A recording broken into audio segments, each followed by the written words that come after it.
This is the Collector Car Podcast, the home for the auto enthusiast. Join Greg Stanley as he applies over 25 years of insights and analytical experience to the collector car market. He will interview the experts and throw in some fun stuff as well. Do you find it challenging working on your collector car? Advantage Lifts has the solution for you with their selection of 2- and 4-post lifts. Advantage's 2-post lifts provide an unparalleled amount of versatility. Each wheel can spin freely and be worked on individually, and you'll have full access to those hard-to-reach parts of the undercarriage. And best of all, Advantage's 2-post lifts are ready to ship now. Get $100 off by using code TCCP for the Collector Car Podcast. Again, that's TCCP. You can find your perfect Advantage lift by calling 763-300-5730. That's 763-300-5730. And don't forget to use the promotional coupon code TCCP. Hey, it's Greg Stanley. If you're listening to this podcast, you know I love everything automotive. This passion has expanded to include being a car specialist consultant for RM Sotheby's. So if you need assistance buying or consigning a collector car at any one of our online or live auctions, including Scottsdale, Amelia Island, or Monterey, you can reach one of our car specialists at rmsotheby's.com, or you can email me directly at gstanley@rmsotheby's.com. Okay, welcome to the Collector Car Podcast. Hey, it's Greg Stanley, as always, with you every week to talk about cool collector cars. Okay, as you know, I did do a nice deep dive into Jay Leno's collection, and this is one of the follow-up episodes, so we'll get to that in just a minute. But before we do, I do want to provide you with just a few updates. As I've mentioned before, I want you to check out my YouTube channel. So I'm putting a big effort into this year. It's all sorts of cool car content. Stuff's posted daily. I have some less than 1 minute long shorts posted daily. These include keep, cash, and collect. So that's kind of like buy, sell, hold, but keep, cash, and collect. I also have some market valuations that will start popping up there soon. It will be 50 seconds. Here's the car at a car show, but then it'll pop in with the valuations for 1-year market trend, 3-year market trend, or 5-year market trend, as well as some other fun stuff. And I'm also doing some virtual car shows. So if you cannot attend, you can attend some virtually through my YouTube channel. So be sure to check that out. I will have some collector interviews as well as some museum tours. I do have the Saratoga Auto Museum coming up here shortly, and a few other items that are coming up soon. I toured the Blackhawk collection in California. That's one I've been wanting to get to forever, and finally got there and was able to do a quick walk around. I also attended the Hillsborough Concours Elegance, which is actually the longest running concours in the country, which is truly amazing and really special. And there's some really quality cars there.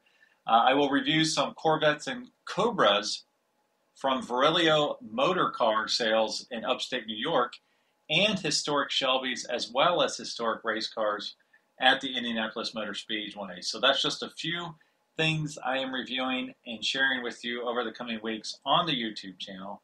And I will also repost Wayne Carini's Ultimate Garage, in which he picked his 10 favorite cars of all time, and I will include some cool pictures of that. That should post by this coming Monday as you hear this. Now, a couple of future podcast episodes that are coming up. 100 cars that changed the world. So I've been doing this for a little while, taking a bite out of a couple decades at a time, and this is the last episode coming up. It's from the 1970s until today, some interesting cars that popped in on that list. And then I will have collector car estate planning as well. There's a lot of folks that, when they pass away, they leave the burden of their collector cars with their family, which is so unfortunate. So I will have a professional on the podcast to talk about the options that are available to you if you have a collection of collector cars. That way you don't have to worry about it in the future. You'll know everything is handled according to your wishes. And then, of course, the big Monterey Car Week is coming up soon, and I will have a pretty big episode with numerous guests talking about the incredible cars that are coming to Monterey Car Week. All right, so let's get to Jay's collection here. This time we're diving deep into the performance and racing cars in his collection. Now, as a reminder, I previously provided an overview of Jay's entire collection a few weeks ago, called a deep dive into Jay Leno's collection and a closer look at his European classics. So that was about 4 weeks ago. Now, you will find the links to these episodes, if you missed them, in the description of this podcast. For the original deep dive episode, I gave a brief overview of the 184 cars in his collection. Now, if you were really smart and really paying attention, you realize that in my overview, I said 183 cars. Well, that was because there was a new car that popped on his radar. He posted his Cadillac CTS-V like 4 weeks ago on his YouTube channel. I did not know he had that car until that video was posted. Super cool car. I talked about it last week, and I will talk about it again this week. Okay, so like I said, this is the second of 4 additional follow-up episodes in which I go a little deeper into the collection, and I review a few specific cars.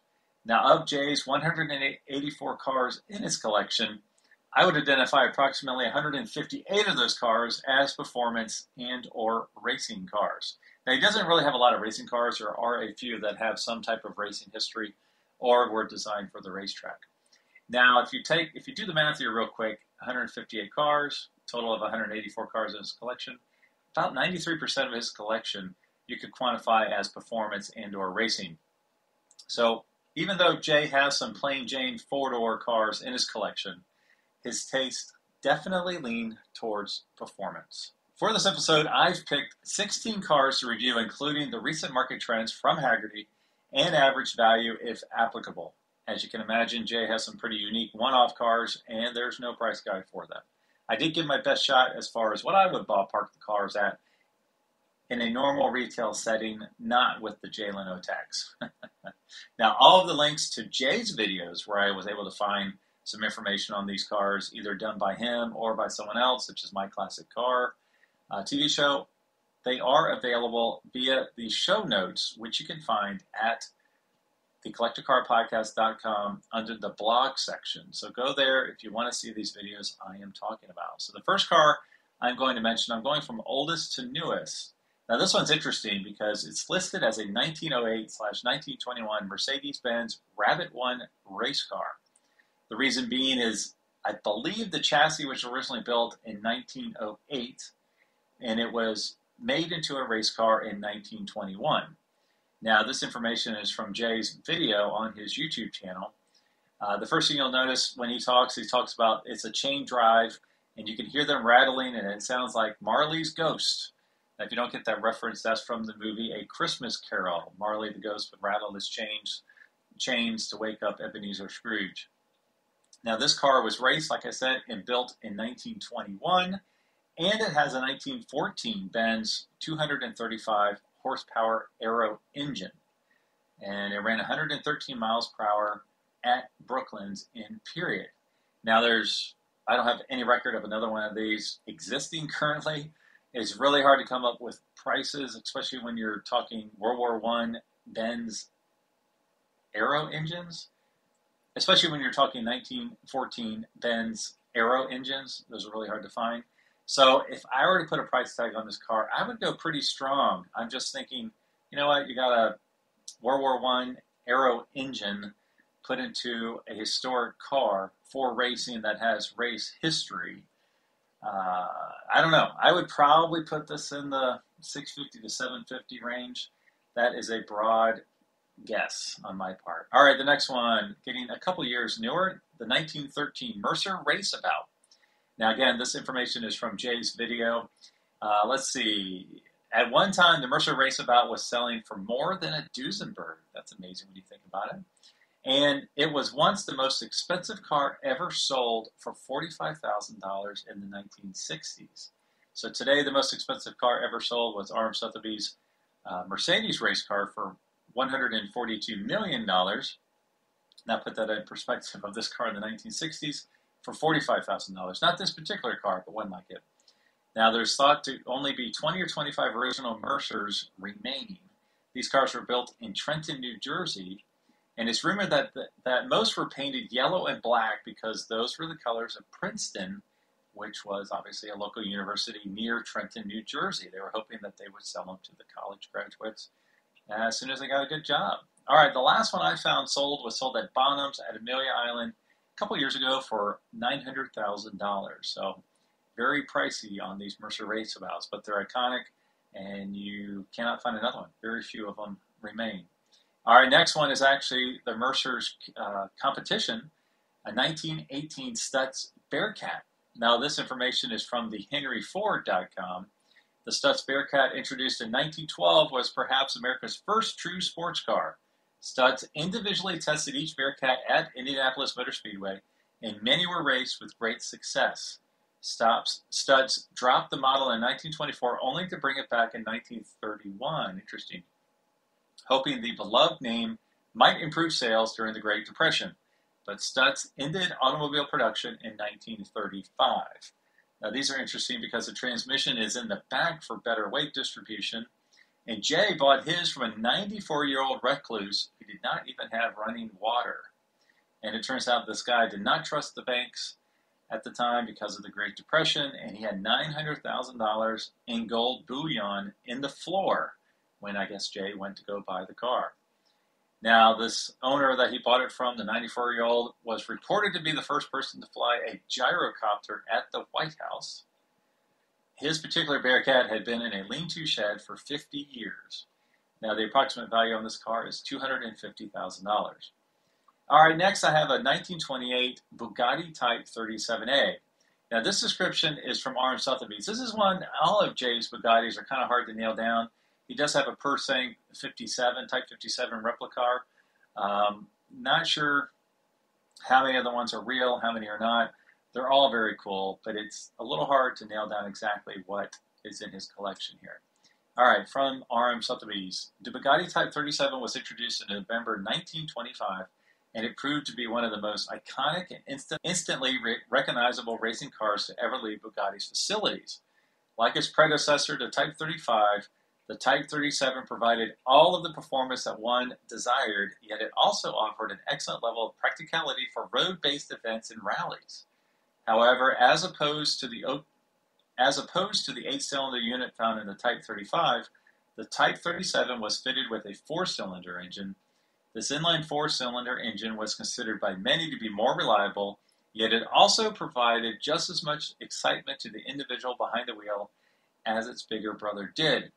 Not only could the Type 37 be driven hard all day long, but it also proved reliable enough to be driven home at the end of the day under its own power, even with an additional passenger riding along. All right, about 18 months after the Type 37's initial introduction, Bugatti introduced the Type 37A, which is what Jay has, with the hallmark improvement being a Roots type supercharger. Performance was drastically improved over the naturally aspirated model, and the car was capable of reaching a top speed of 122 miles an hour. The car proved to be quite successful and has held action in some of the world's greatest endurance races at the time, including the Mille Miglia, the 24 Hours of Le Mans, and the Targa Florio. While Bugatti produced a total of 286 Type 37s, only 76 were supercharged from the factory. Now, the average value on this, I put it at $1 million because that's where I could find some general comps for this car, but it wouldn't have surprised me if it was a little bit higher. All right, the next one is probably one of my favorite cars in Jay's collection because it's so nuts. It's his famous tank car, also known as the 1930 Blastoline Special Twin Turbo. Now, this information is from My Classic Car, one of my favorite TV shows. I haven't seen Dennis around lately, so hopefully he's doing okay. But this is from probably, I don't know, the early 90s if you Google this and find the video on YouTube. This big custom-built tank car was fitted with a Patton tank engine, V12, 990 horsepower, 1,600 pound-feet of torque. The car weighed 9,500 pounds, and it was 198 inches long. The wheelbase was 198 inches, which is 16.5 feet long. That was built by the Blastoline brothers as a show car, and it was not originally street legal until Jay went to the headaches to make it so. It's an all-aluminum body. Putting a price tag on this one's really, really hard. I put it at $1.5 million. It's just a one-off, custom, iconic. I don't know that, you could repeat it, yes, but it wouldn't be nearly as iconic as this one. All right, the next car is the 1932 Duesenberg S.J. Murphy convertible. This is another one that I cannot find a video specifically on this car for Jay. But he does mention the car numerous times as he's focusing on and featuring other Duesenbergs within the collection. Now, this description is from Concept Cars with a Z, and this is related to the J, not the SJ. So the S is for supercharged. It's more powerful, has more horsepower, and it's worth more. So everything I'm about to tell you, you need to ramp it up for the SJ. The Duesenberg J's engine produced 265 horsepower, enough to propel the car to speeds in excess of 110 miles an hour. It produced 374 foot-pound of torque at just 2,000 RPM. The chassis became a favorite for coach builders, creating custom one-off cars. Now, if you go back to my podcast episode, The Fastest Car from Every Decade, the Duesenberg was the only car that was the fastest car for multiple decades. It was the fastest car for the 1920s and the fastest car for the 1930s, which is a little bit interesting because the cars were all built in 1929, but then they were titled when they were sold. So the car that was built in 1929 might show up as a 1932, even though it was built a couple years earlier. But it is the only time, at least since automobiles have been introduced, that the same car repeated the top speed to fastest car for 2 consecutive decades. All right, Murphy, the coach builder, like some of the other coach builders of the day, was a popular choice for Duesenberg owners. Known for their simple and refined good taste, the Walter M. Murphy Body Company in Pasadena, California, would produce a significant amount of bodies for several of the luxury manufacturers. In the 1920s, the cars came as a rolling chassis, and the owner sought out a coach builder, in this case Murphy. The Model J Duesenberg was regarded as the most outstanding, prestigious motor car of the day, and it was by far the most expensive car in America. Depending on the coachwork, the price could reach $20,000, which was a staggering sum at the time when a new home could be purchased for under $10,000, and a new family car typically cost around $500. Let's see. All right, I do have the valuation numbers on this. This is again for the J, not the SJ.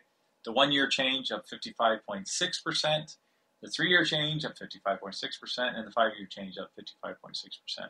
So that just tells you the car made a massive jump in the last year, which also impacted the 3-year change and the 5-year change. I know at RM Sotheby's we've had a couple big ones across the block. We had one, I think it was at Amelia Island, that actually went $1 million higher than high estimate, which was nuts. So for the J, the average value in number 3 condition is $1 million. All right, the next one is one of my favorite cars. I think I just said that. But again, one of my favorite cars in Jay's collection, the 1953 Cunningham C3. Now this is from Hagerty. All Cunninghams are known to exist. Everybody knows where they are. There weren't that many of them. I go a little bit more in depth on this one because it's such a cool car. Although Cunningham as a manufacturer is mostly associated with Briggs Cunningham's admirable but ultimately unsuccessful effort to win at Le Mans with an American car, a handful of automobiles rolled out of his West Palm Beach, Florida factory intended for street use. New rules in 1952 dictated that Cunningham had to build at least 25 cars in order to enter Le Mans as a manufacturer, and a road-going product could in theory actually bring in some money for the company, which was being financed by Cunningham himself. All right, the resulting road car will be dubbed the Cunningham C3. The very first car, called C3, was built entirely at the shop in West Palm Beach. It was essentially a C1 competition car with a hard top. The car lacked the refinement that Briggs Cunningham wanted for a road car. It wasn't particularly attractive, and it cost $15,000 to build. In the early 1950s, even the well-heeled would balk at such a price tag. What Cunningham then decided to do was to fit bodywork onto ladder-type tubular chassis derived from the C2, a period advertisement describing the pairing as combining American engineering with Italian artistry. And the C3 was indeed beautiful in both coupe and cabriolet forms. Now, about 30 examples of the C3 were built. Let's see here, with 2/3 of them coupes and 1/3 of them cabriolets. The number was enough to allow Cunningham to keep running at Le Mans, but it also caught the attention of the IRS. At the time, the IRS allowed companies like Cunningham a period of 5 years to become profitable, or it would be taxed as a non-deductible hobby. Nowadays, I think it's 2 years. Given the low volume and high price of the C3, as well as the lack of other real products for sale, There was no way Cunningham would be a profitable car maker. All right, let's see. Jay's Cunningham has the original engine, and he put in a 5-speed transmission because he stated in his video that the original 2-speed automatic was horrible. He still has it though. So originality is key. I do remember it took a long time to restore this car. You can actually see numerous videos of it on the restoration blog update in different states of restoration. You can even see how they had to, I believe, custom make the grill, which was like a lot of work. Like I said, all Cunninghams are documented and known. All right, I do have some valuation trends on this. The 1-year change is up 4.5%, as well as the 3-year and the 5-year. So it's jumped up 4.5% in the last year. We did have one at our, I think it was Amelia Island again. It was one of the 5, I believe, convertibles ever built, and that one sold. That was really a beautiful car. So the average value in number 3 condition is $772,000. All right, next is one of the iconic blue chip cars, the 1955 Mercedes 300 SL Gullwing. Now this is from Hagerty. In most cases, a road car comes first and a racing version follows. But for the Mercedes-Benz 300 SL, the radical Gullwing door coupe that hit the market in 1954 was directly derived from the sports racing car that won the Carrera Panamericana and the 24-hour Le Mans in 1952. So that's cool. You had the racing car first. Hey, let's go make a street version.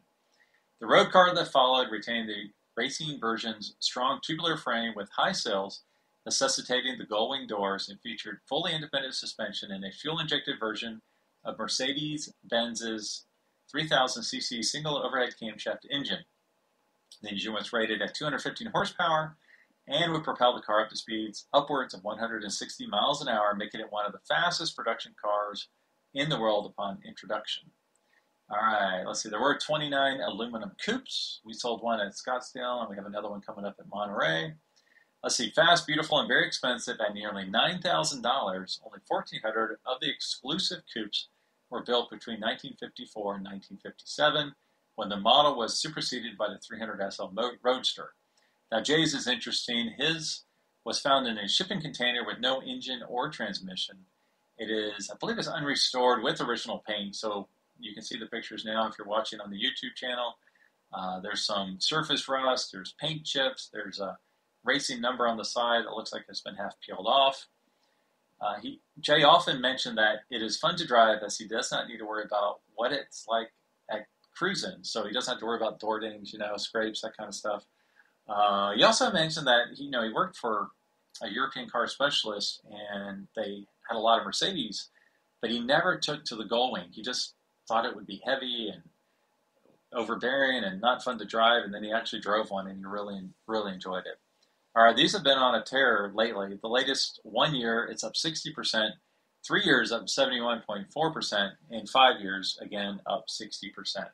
Average value in number 3 condition is $1.4 million. That used to be the high water mark about 3 years ago. Now it's for number 3 cars. All right, the next one's a 1965 Ford Mustang Shelby GT350. Now this one is one he has never had on his YouTube channel. It has been featured on CNBC as a little commercial, which is where I did the screen grabs if you're looking at this on my YouTube channel. But he hasn't ever focused on it, which I wish he would. I know it's just a basic, GT350, but it'd be cool to hear his story about his car. All right, by 1965, Carroll Shelby had already established himself and his name as the de facto American performance brand, with cars like the 289 and 427 Cobra regularly trouncing the competition on tracks and at stoplights around the world. So he turned his attention to the Ford Mustang. Ford wanted to make its already popular pony car into a fire breather, and Shelby did just that. He started with a white 2+2 fastbacks, fitted with the high-performance 289 V8 rated at 271 horsepower, that's the K-Code engine, then massaged them with an aluminum high-rise intake manifold, Holley 4-barrel carburetor, tri-wide headers, and a glass-packed dual exhaust system, which exited just in front of the rear wheels to produce 306 horsepower, 329 pound-feet of torque. A BorgWarner 4-speed put that power to the rear wheels, and the 2,800-pound car could sprint to 60 miles an hour in about 6.5 seconds, which Today it sounds slow as molasses, but back then it was really fast, with a top end of 126 miles an hour. Rear seats were replaced with a fiberglass shelf, and all GT350s were fitted with fiberglass hoods and blue rocker panel stripes. Thick racing stripes down the center of the body were optional, as were Cragar mag wheels. I love those Cragars. All right, like I said, Jay has never done a video on this one, which kills me, but that's okay. All right, the value trends. Latest 1 year up 3.1%, latest 3 years up 15.14%, and latest 5 years up 13.2%. The average value in number 3 condition, this surprised me, $407,000. Now keep in mind, the valuations on Hagerty are probably about, they're full retail, so if I were to get my car insured with Hagerty, which it is currently, I would knock it down 15 to 20% to get a more realistic value for your car. All right, the next one is another Ford, a 1966 Ford Galaxie 500 7-liter modified coupe. Now this is from Hagerty. The 1965 Ford line was advertised as the newest since 1949. They were indeed all new cars with new bodies, new perimeter frames, new technology, including slightly curved side glass, new fashionable boxy styling and vertical headlamps, and new small block 289 V8 engines available. The big 427 FE blocks maxed out at 425 horsepower, and that was considered enough for those who wanted to go very fast. All right, a new Galaxie 500 7-liter, this is what Jay has, 2-door hardtop, was introduced as a performance version, including a cheaper-to-build 428 big block with 345 horsepower. So Jay has the 428, not the 427.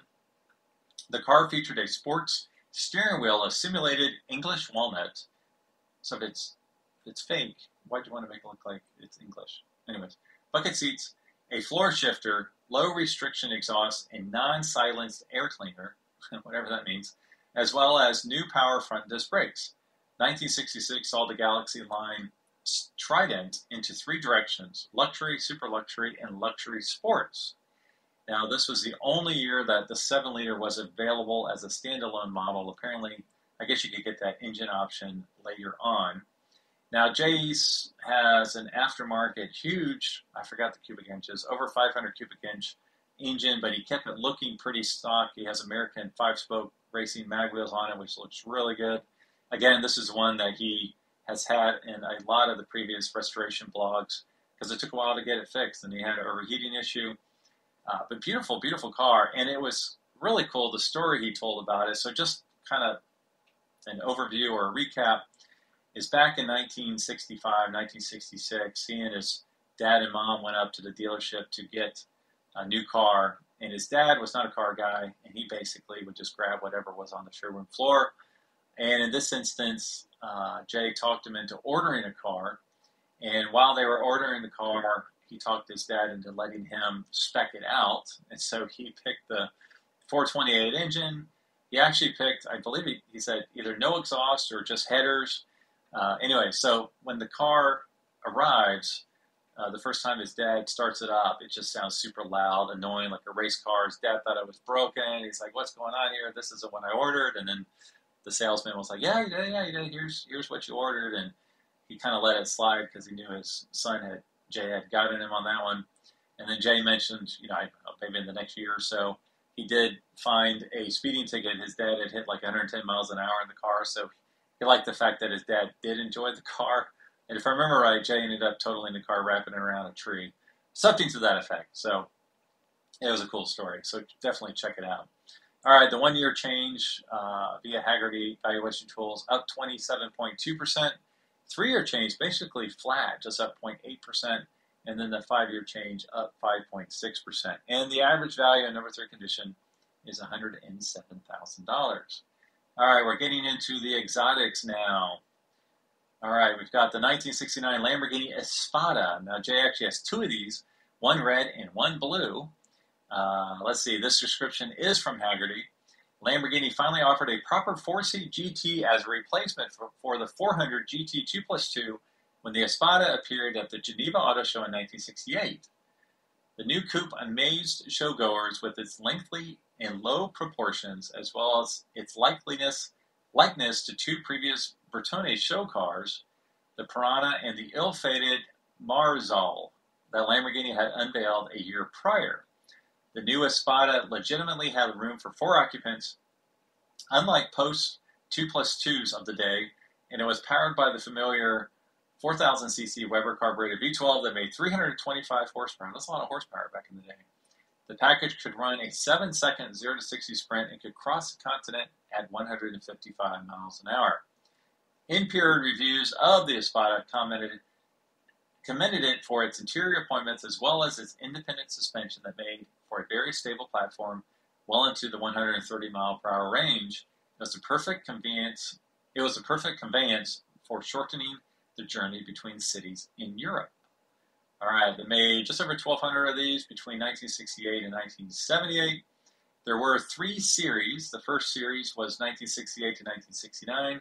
Series 2 cars received interior revisions that eliminated the hexagonal Marzal type influence of the previous generation. And you could get power steering and air conditioning as optional equipment. I guess you could not previously. The 4-liter V12 also received a power increase to 350 horsepower. And then the final Series 3 cars were 1974 to 1978, and just a couple other changes there, but nothing too crazy. All right, I did run across one of these in a restoration shop, and it was being totally custom built. And what was cool is, first off, you never see these. Second off, you never see a custom built one. And this was like a really cool dark metallic green with tan interior. And they were making carbon fiber trim pieces to go on the car. Like, I cannot wait to see this car. I'm going to reach out to this person. It's an ex-football player who is now on a bunch of TV shows. See if I can get him on to talk about it. So that would be really cool. All right, the 1-year trend, these cars are flat. The 3-year trend is up 42.4%. And the 5-year trend is up 34.8%. So these peaked a while ago, and they basically got flat in the last year. Average value, number 3 condition, is $116,000. All right, we just have a few more to go here. We are in the home stretch, and there's some really interesting cars here. The next one's the 1989 Ford Shogun. Now, this information is from Jay's video. He does have a dedicated video on this car, which is really cool. So this car started as a Ford Festiva with a Ford Taurus SHO show engine in the back, which is where the word Shogun comes from. So these folks custom built these, basically took the front engine out, made it a rear-wheel drive, rear engine, 2-seat car instead of a 4-seater. And Jay added nitro so he could quote-unquote get up his driveway. That's the way to sell it to your wife, right?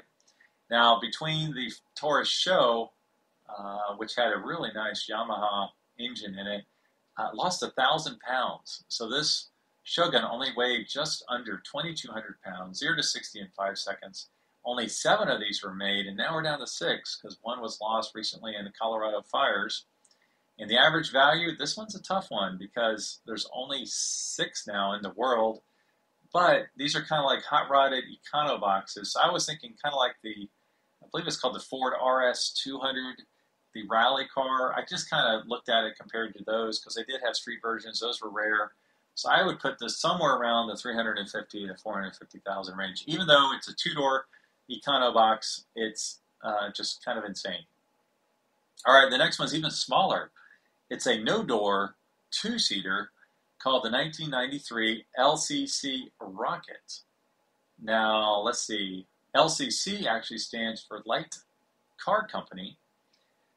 Jay said, now you have to picture this. It kind of looks like a coffin that you sit in. And Jay says at the beginning of his video, it's no bigger than a coffin, so when you do crash, they can drop the whole thing in the ground. So picture a tube with a hole in the front. If you're on our YouTube channel, you can see what it looks like. The engine's in the back. It's a 1,000cc Yamaha motorcycle engine, probably from the ZR1, or the Z1, whatever it's called. R1, from the R1. Red line is 12,500. It's the lightest production car ever built at 770 pounds. It's basically a 4-wheel motorcycle. They only built 49 or 50. They were very expensive at the time, approximately the same price as a new 911 back then. Now, Jay mentions that it's so low you can almost pass under trucks. This was Gordon Murray's first car that he produced, and it was the precursor to the McLaren F1. So the lineage is insane. You can fit two people. You actually have to take the back shell off, and someone can sit behind you, and they can their legs kind of straddle you.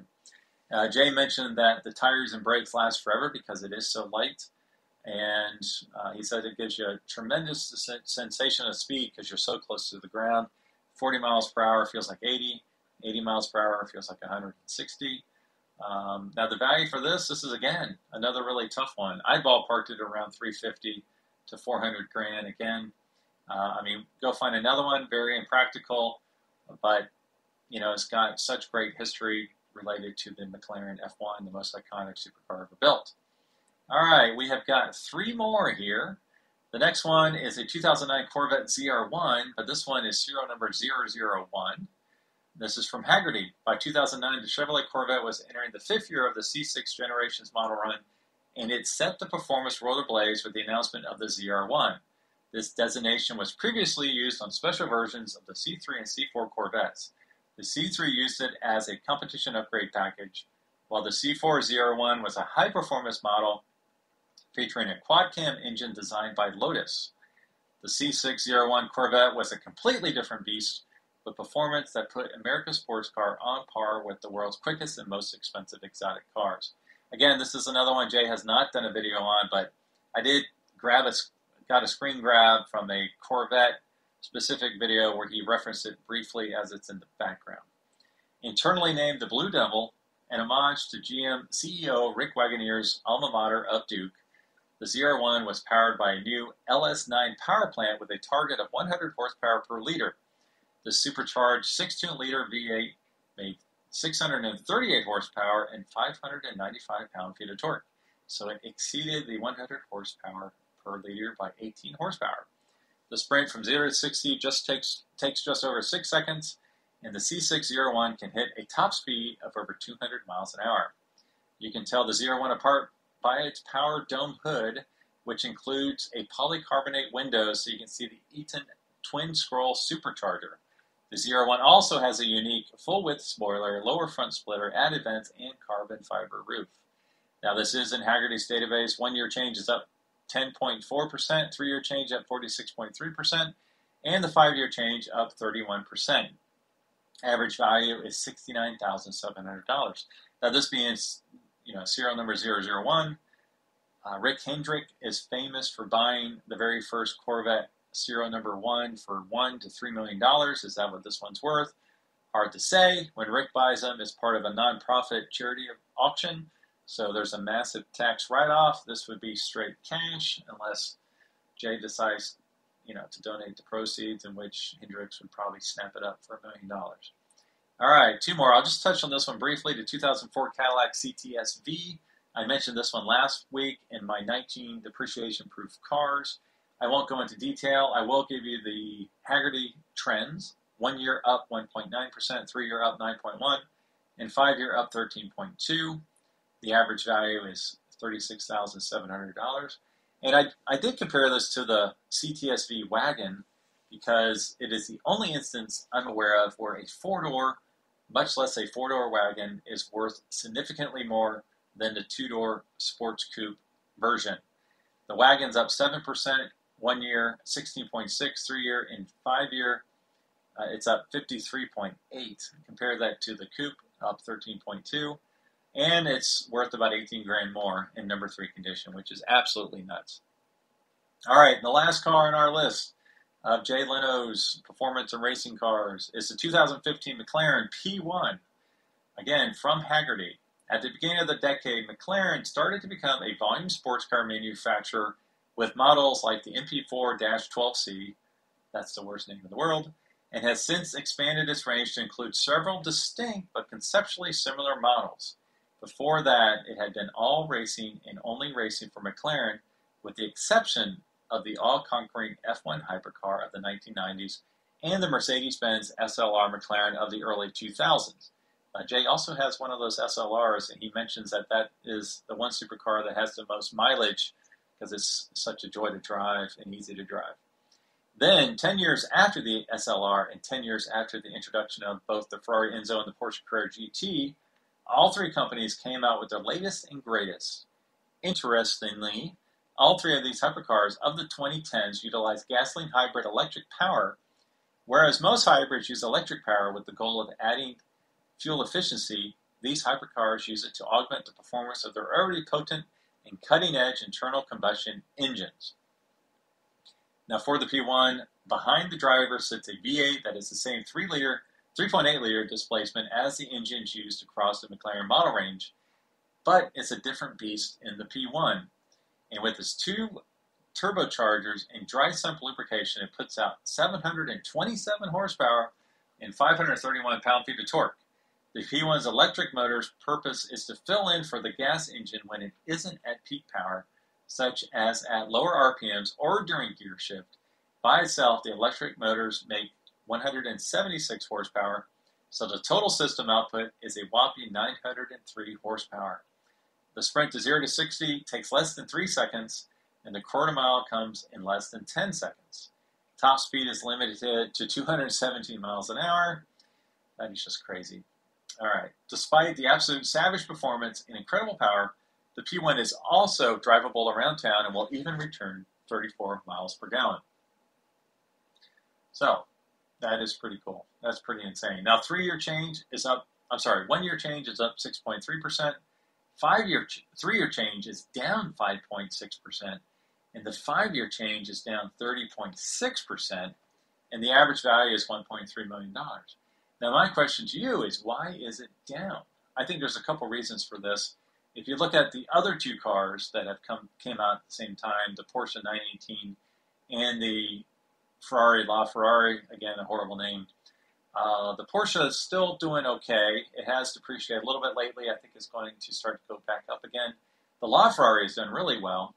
I think the P1, the issue is that it was a one-off car at the time. Like, its body was totally separate from the other McLarens. But then the 720S came out, and it looked so much like the P1, and basically the exclusivity of the P1 was diluted by having the quote-unquote base cars look more like the P1.